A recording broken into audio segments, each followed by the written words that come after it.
Bismillahirrahmanirrahim. Alhamdulillahirabbil alamin wassalatu wassalamu ala nabiyyina Muhammadin wa ala alihi wa sahbihi wa man ittaba'a hudahu ila yaumiddin, amma ba'd.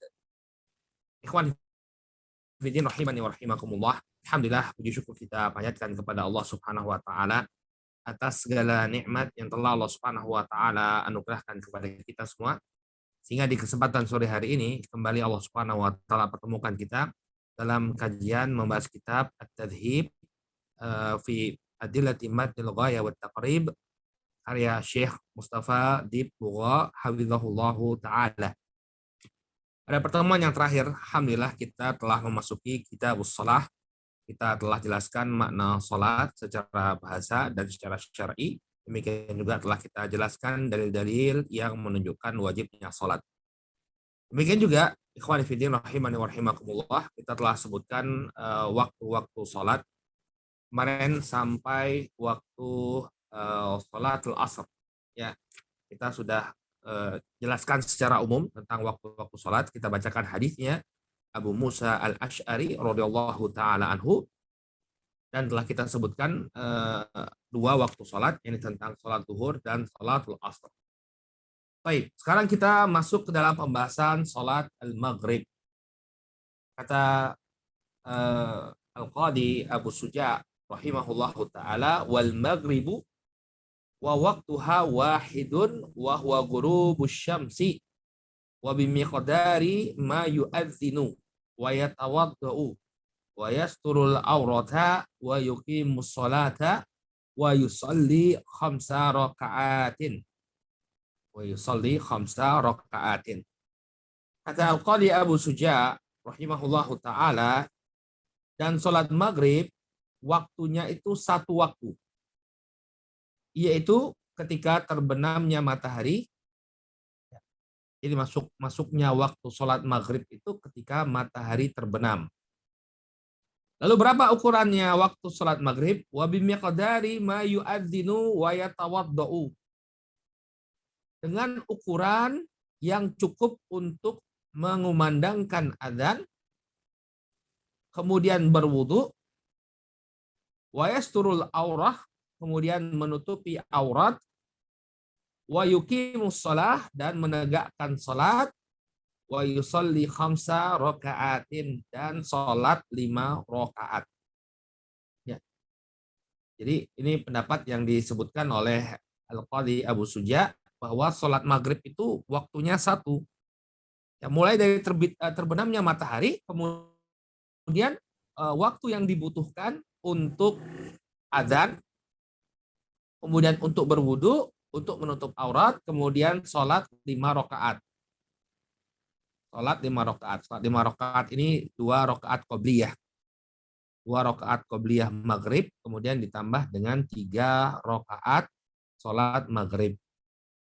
Jadi waktu maghrib ini sangat sempit, ya, kalau menurut apa yang disebutkan oleh Al-Qadi Abu Suja.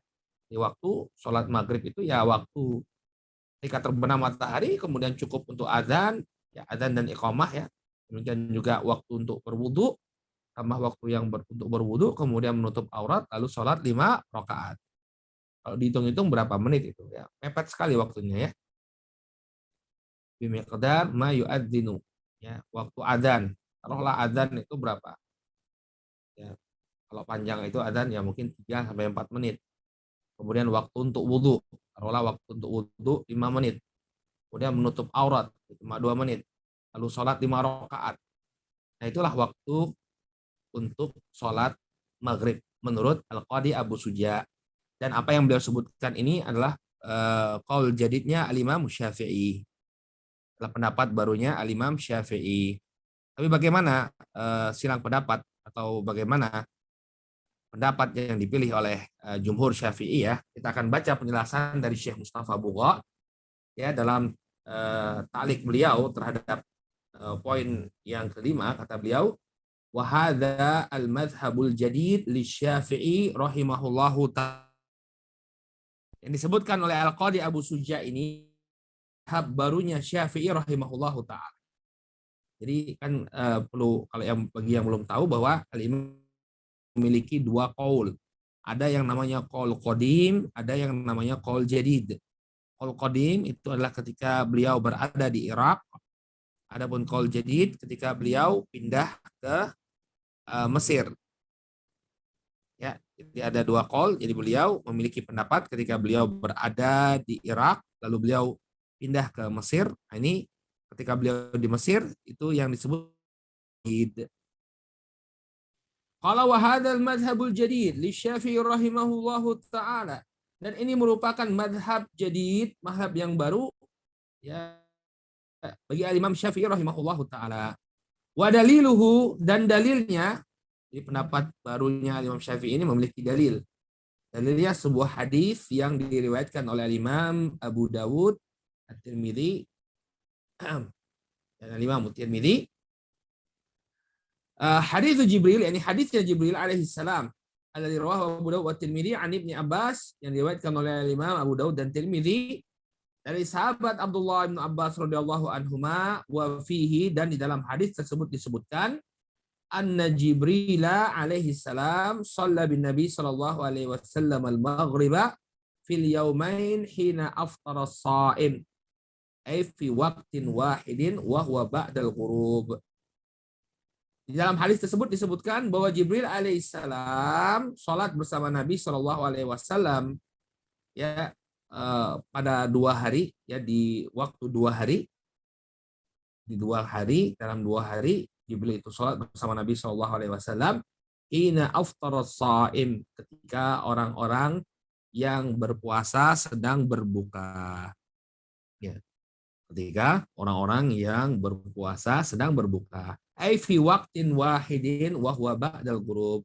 Ini pada satu waktu setelah terbenamnya matahari. Ya, dari sini Imam Syafi'i dalam qaul jadidnya mengambil kesimpulan bahwa sholat maghrib itu waktunya satu. Jadi dia tidak ada jeda antara ini dengan itu, tidak.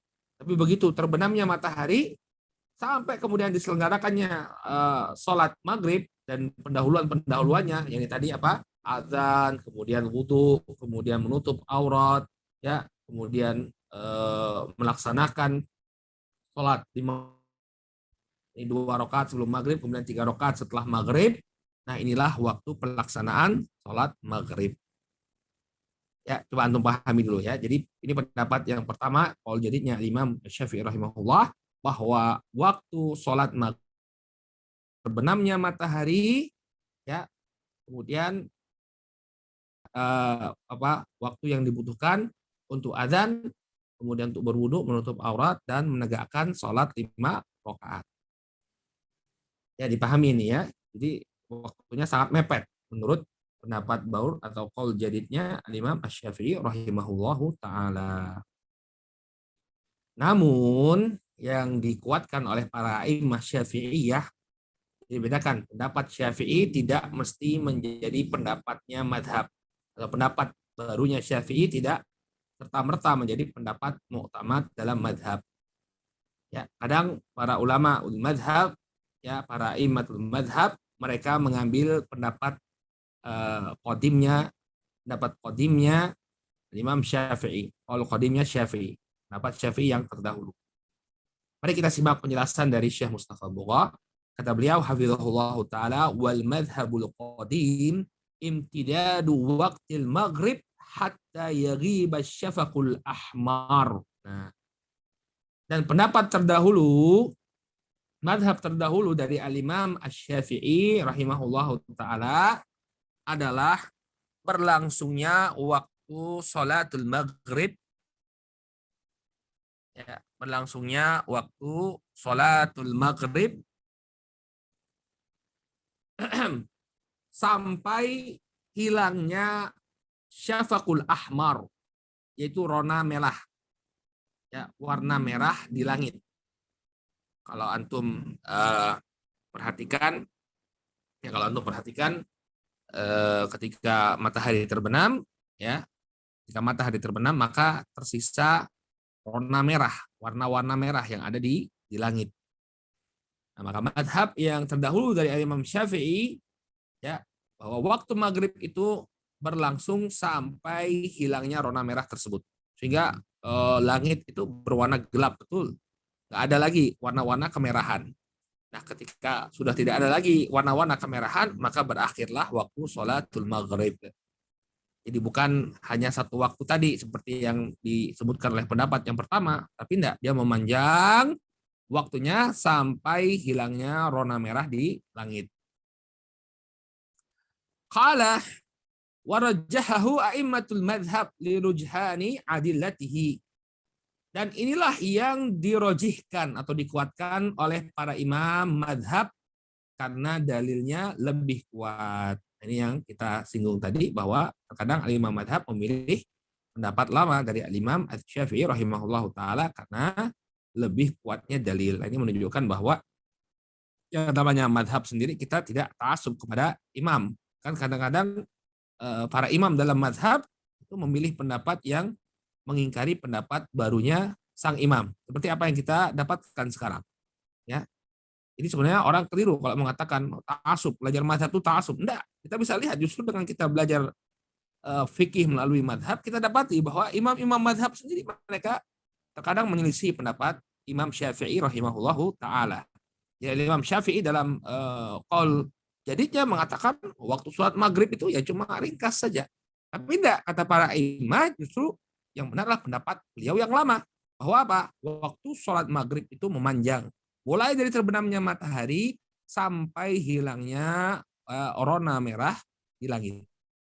Ya. Warajaha a'immatul madhab lirujhani adillatihi. Dan inilah yang dikuatkan oleh imam-imam madhab karena kerojihan dalilnya. Karena dalilnya lebih kuat. Kahadisi Muslim sabik. Seperti hadis Muslim yang terdahulu. Yang telah kita bacakan hadisnya siapa? Abu Musa al-Asy'ari tentang waktu sholat. Alladzi kana fil Madinah, yang itu terjadi di Madinah. Jadi ketika ada orang yang bertanya kepada Nabi Shallallahu Alaihi Wasallam tentang mawaqitis shalah, tentang waktu sholat, maka Nabi Shallallahu Alaihi Wasallam menunjukkannya dengan perbuatan beliau. Dan ini terjadi di Madinah. Adapun hadis Jibril, ketika Jibril mengajarkan Nabi sholat itu di Makkah. Maka tentu yang diambil adalah yang lebih akhir. Ya, Nabi antara keberadaan beliau di Makkah dengan keberadaan beliau di Madinah tentu lebih akhir keberadaan beliau di Madinah. Ya, maka hadis Muslim, hadis Abu Musa al-Asy'ari yang diriwayatkan oleh Imam Muslim, ya, ini terjadinya di Madinah. Wa huwa murajjihun ala hadits Jibril alaihissalam. Maka hadisnya Abu Musa al-Asy'ari riwayat Muslim ini, ya, ini menguatkan atau lebih kuat daripada hadisnya Jibril alaihissalam. Ya, ya, menjadi landasan kerojihan pendapatnya para imam. Ya, alladzi kana fi Makkah, ya. Jadi lebih kuat daripada hadis Jibril jadinya di Mekah. Ya. Li'annal ibrata bima sabata akhiran. Karena hukum itu diambil dengan apa yang ditetapkan terakhir. Ya, ada fase Mekah, ada fase Madinah. Fase Madinah lebih akhir, maka yang kita ambil sebagai landasan hukum tentu yang ditetapkan terakhir. Ini di masa Madinah. Wa fihi thumma akhral maghriba hatta kana inda. Ya, dalam hadis riwayat Muslim tersebut dikatakan bahwa Nabi Shallallahu Alaihi Wasallam mengakhirkan sholat maghrib sampai hilangnya rona merah di langit. Ya, ini jelas dalil yang sharih menunjukkan bahwa waktu sholat maghrib ini memanjang sampai hilangnya rona merah di langit. Qala wa thabata annahu sallallahu alaihi wasallam qala, dan telah sabit, ya, otentik dari Nabi Shallallahu Alaihi Wasallam dalam riwayat Muslim, beliau mengatakan waktu sholatil maghrib malam yaghibis syafaq.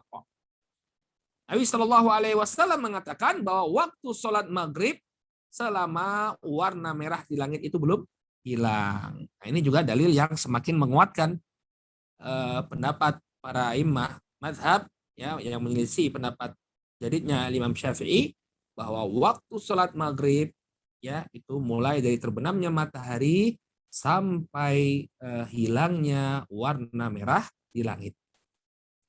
Jadi paham ya? Ya. Adapun yang dipilih oleh Al-Imam Abu Suja, Al-Qadhi Abu Suja, ini adalah qaul jadidnya Al-Imam Syafi'i. Namun yang diambil oleh para imatul madhab, ya, yang lebih kuat menurut mereka, ya, adalah pendapat qadimnya atau qaul qadimnya Syafi'i bahwa waktu salatul maghrib itu memanjang dari terbenamnya matahari sampai hilangnya rona merah di langit. Wallahu ta'ala a'lam.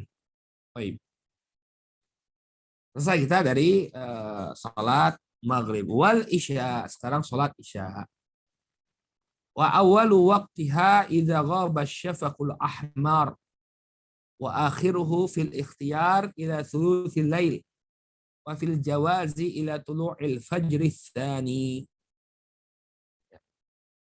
Dan salat isya awal waktunya apabila warna merah di langit itu hilang. Warna merah di langit itu menghilang. Wa akhiruhu fil ikhtiyar ila thuluthul lail, dan waktu ikhtiarnya sampai sepertiga malam. Sepertiga malam pertama. Waktu ikhtiar artinya waktu yang tidak dipermasalahkan, ya. Tetap sah salatnya dan dia tidak teranggap mengakhirkan salat.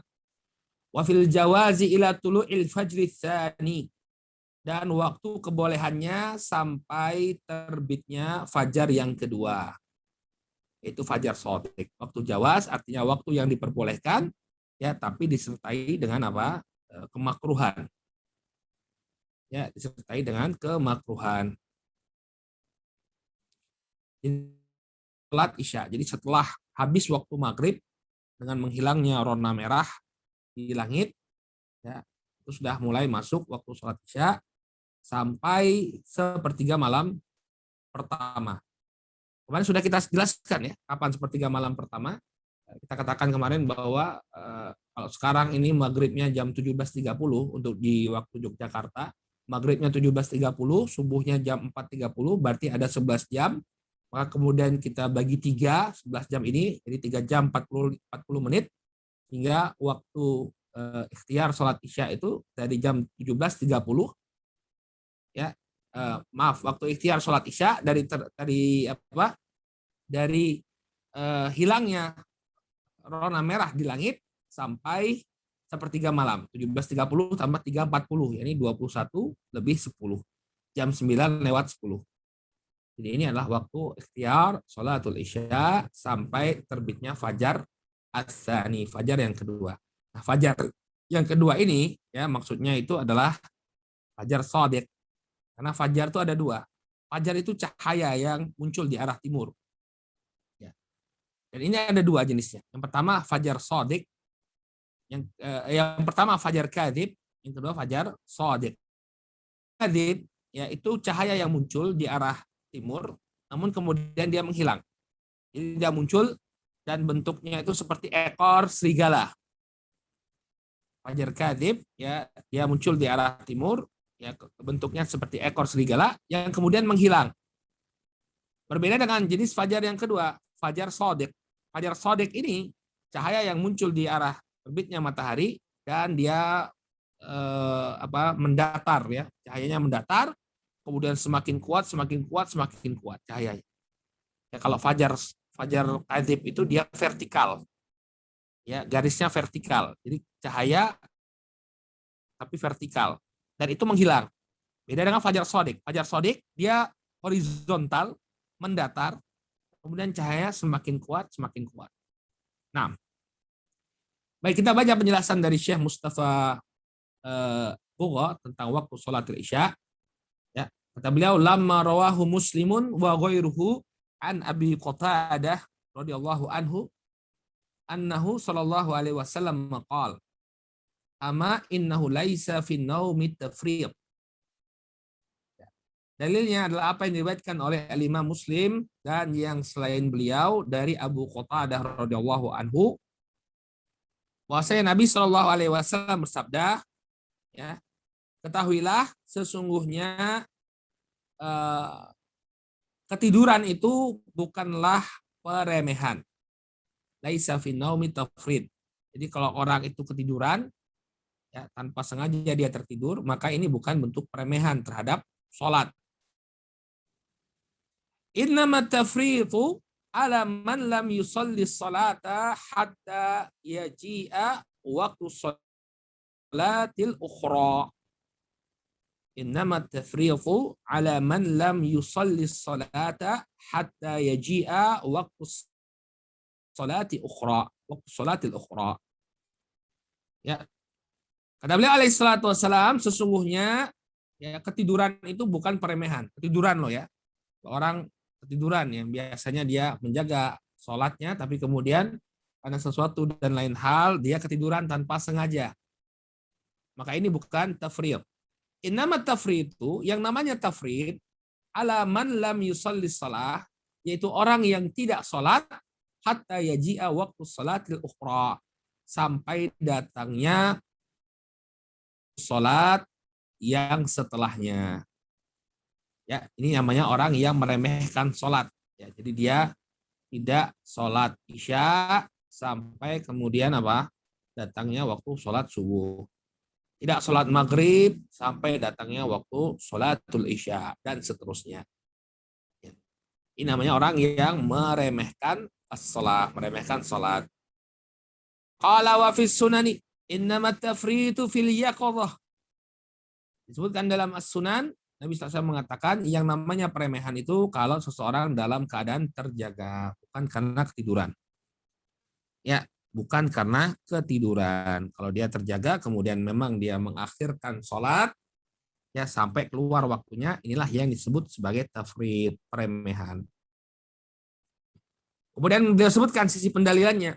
Qala fadalla ala anna waqtas salati la yakhruju illa bidukhuli waqti ghairiha.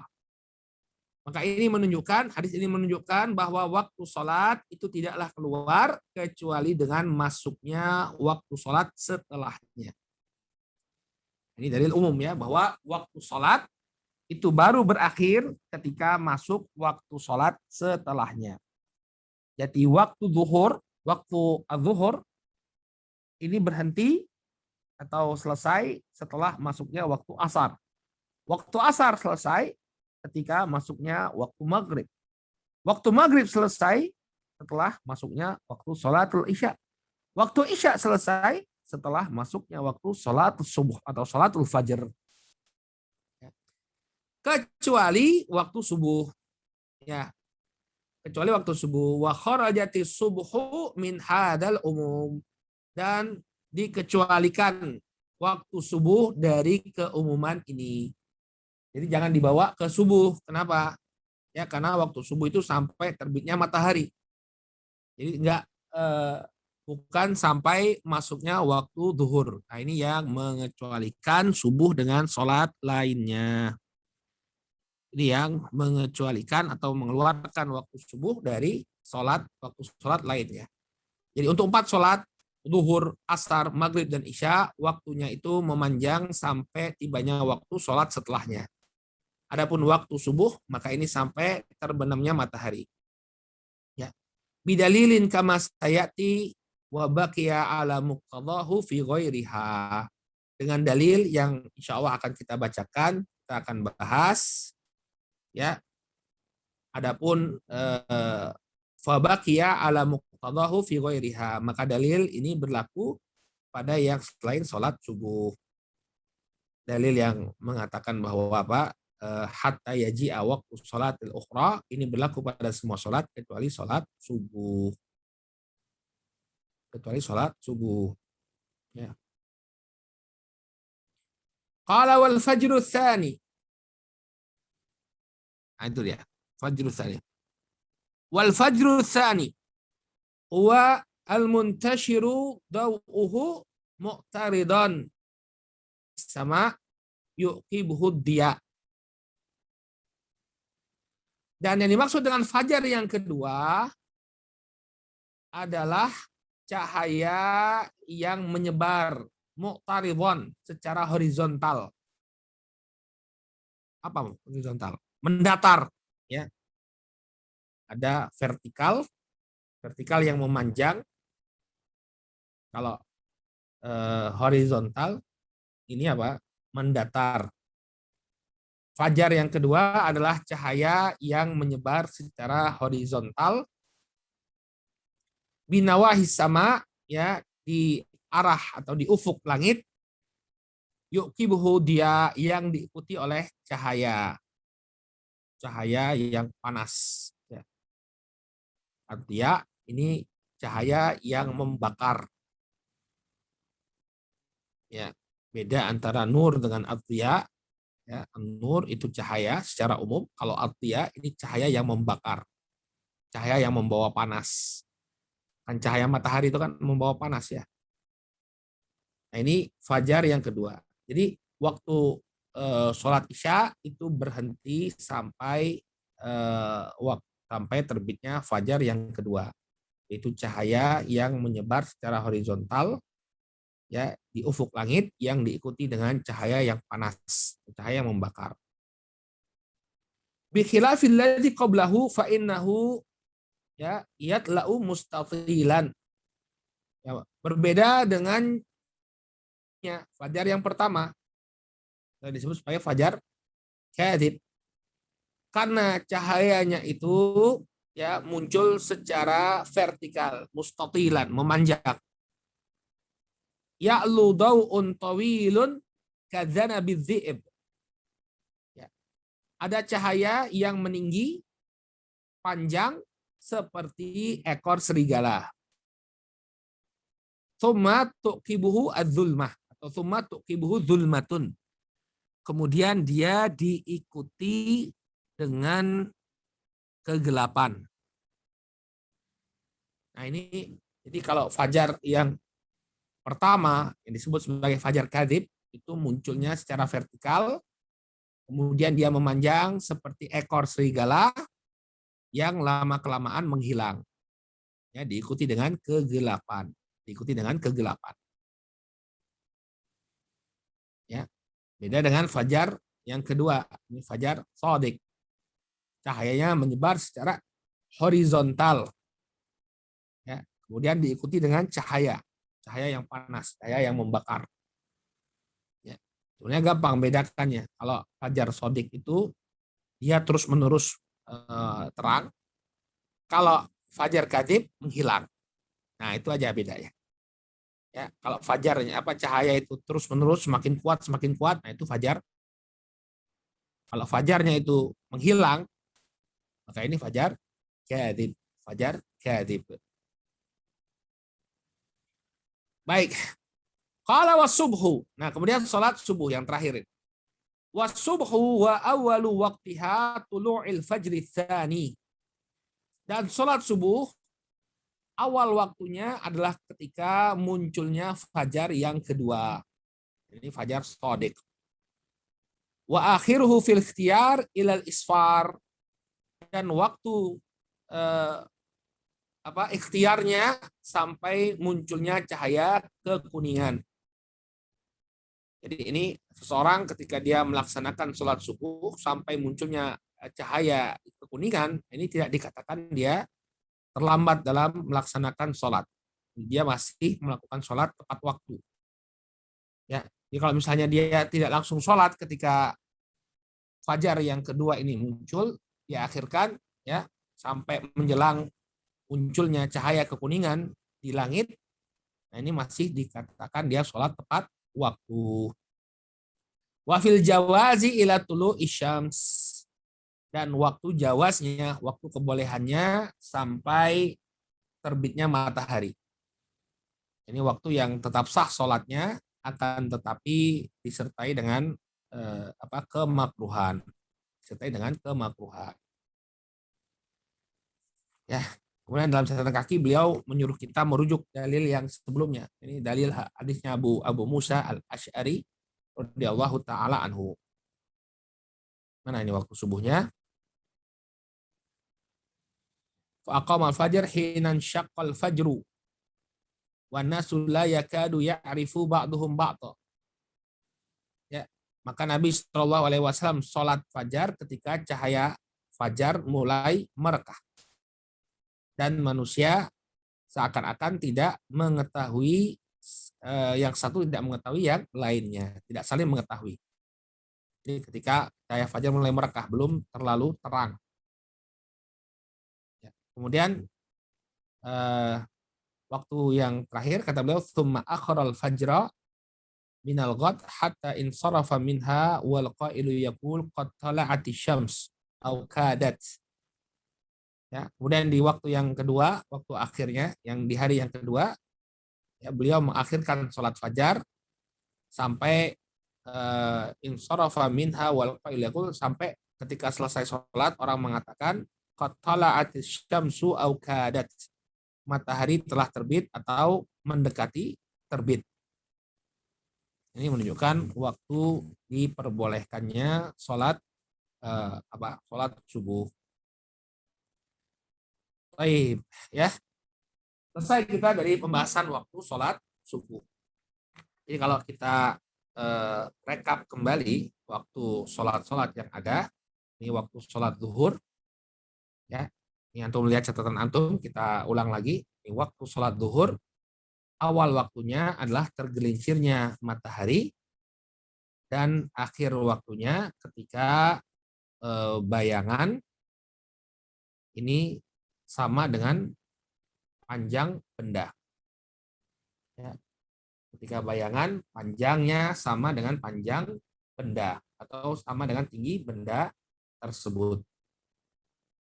Kemudian waktu sholat asar, ya, ketika bayangan lebih panjang dari tinggi benda sampai terbenamnya matahari. Sampai terbenamnya matahari. Kemudian waktu maghrib, ya, ini ketika terbenamnya matahari sampai hilangnya rona merah di langit. Sampai hilangnya rona merah di langit. Kemudian waktu sholatul isya, dari hilangnya rona merah di langit sampai terbitnya fajar. Sampai terbitnya fajar. Kemudian sholat subuh, dari terbitnya fajar sampai terbitnya matahari. Sampai terbitnya matahari. Baik, ini adalah awqat as-shalah, waktu-waktu sholat. Baik, kalau antum ada pertanyaan nanti silahkan dilayangkan ke admin. Ya, insya Allah nanti kita bahas. Qala faslun, kita tambah sedikit ya. Tambah tentang syarat kapan seseorang itu diwajibkan untuk melaksanakan as-shalah. Qala faslun wa syara'itu wujubis shalah thalathatu asya'. Dan syarat-syarat diwajibkannya salat ada 3 perkara. Al-Islamu, yang pertama Islam. Wal bulugh, kemudian yang kedua adalah al-bulugh. Wal aqlu, yang ketiga adalah berakal. Wa huwa haddut taklif, dan ini merupakan batasan pembebanan syariat. Maksudnya adalah syarat pembebanan syariat secara umum, ya 3 ini. Kapan seorang itu diwajibkan untuk melakukan syariat? Ya, ini ketika dia adalah seorang muslim, kemudian dia sudah baligh, ya. Kemudian yang ketiga, dia telah berakal. Dia dalam keadaan berakal, tidak gila. Ya. Jadi kalau orang yang non muslim, ya, dia tidak diwajibkan sholat.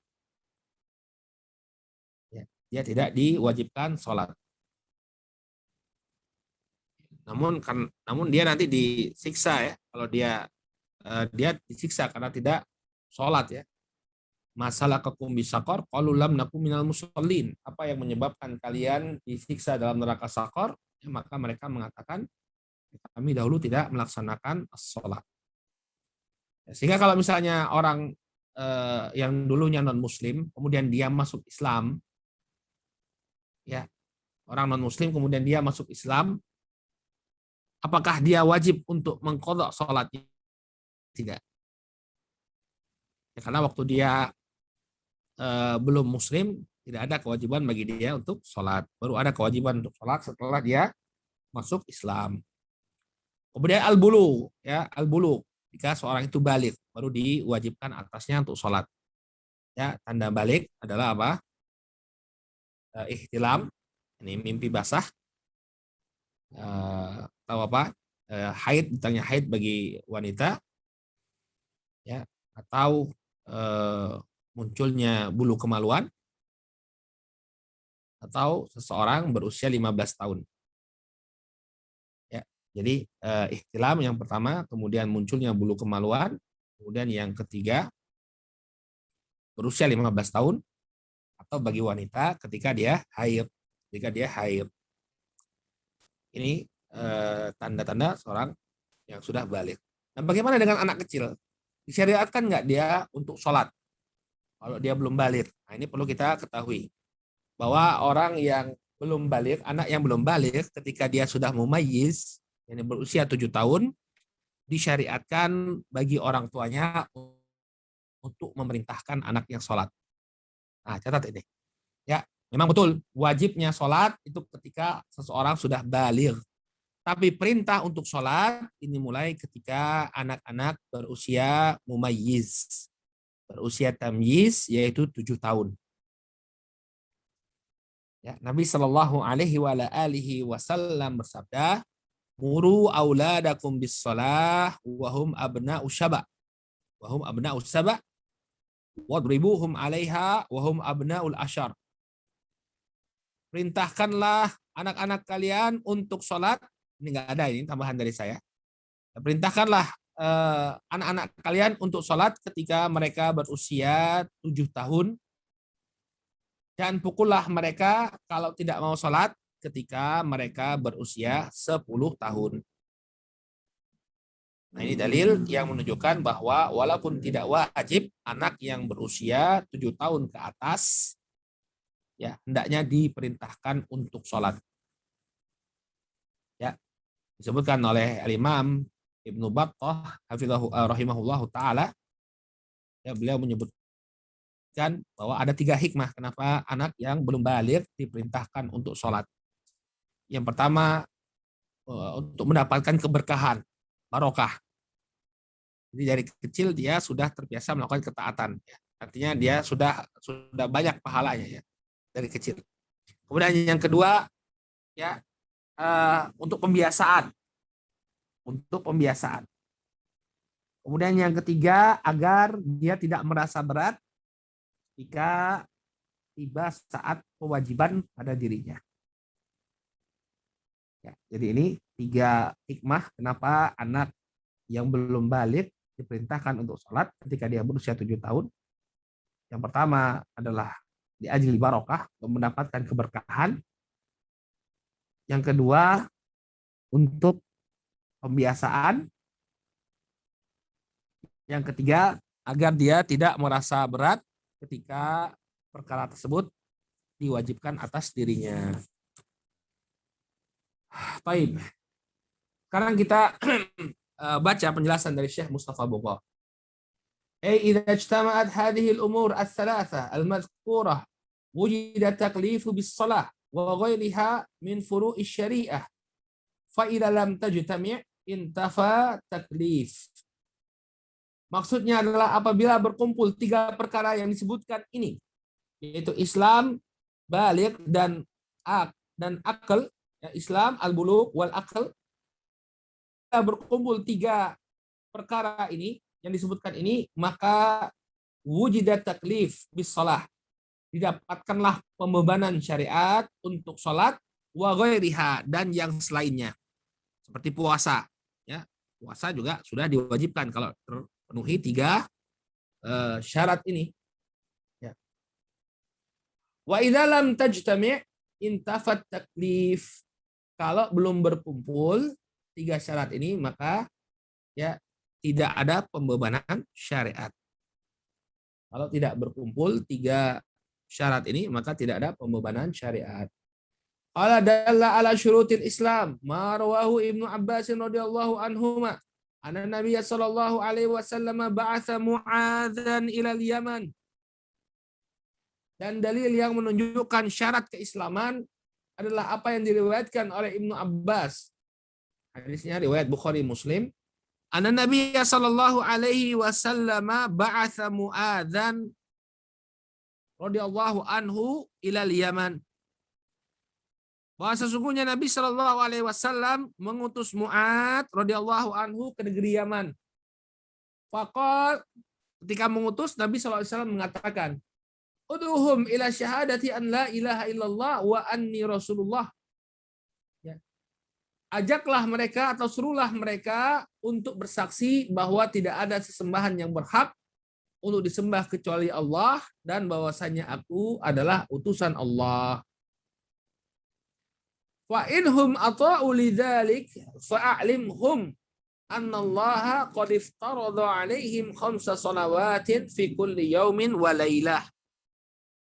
Apabila mereka mentaati hal tersebut, maka ajarkan kepada mereka bahwasanya Allah Subhanahu wa taala memfardukan kepada mereka salat 5 waktu sehari semalam. Ya. Allah Subhanahu wa taala memfardukan kepada mereka salat 5 waktu dalam sehari semalam. Unzuru barakallahu fiikum, coba kita lihat di sini bahwa diperlukan apa? Keislaman terlebih dahulu ya. Syarat keislaman. Fa inhum alta'u lidzalik, kalau mereka mentaati hal yang demikian. Ini mereka mengucapkan syahadah, 2 kalimat syahadah yang menunjukkan mereka masuk Islam. Baru kemudian ajarkan kepada mereka bahwa Allah Subhanahu wa taala ya memfardukan salat 5 waktu atas diri mereka. Paham ya? Jadi ini syarat yang pertama. Qala wa dalla ala ishtiratil akli wal bulughi ma rawahu Ali radhiyallahu anhu. Dan yang menunjukkan pensyaratan berakal dan baligh adalah apa yang diriwayatkan oleh Ali radhiyallahu anhu anin Nabi sallallahu alaihi wasallam, dari Nabi alaihi salatu wasallam ya. Nabi SAW mengatakan rufi'al qalamu an salasah. Pena itu diangkat dari 3 orang. Artinya kalau dia meninggalkan suatu amalan, yakni tidak berdosa. Ya, jadi pena itu diangkat. Yang pertama, anin naim hatta yastaiqidh, dari orang yang tidur sampai dia terbangun.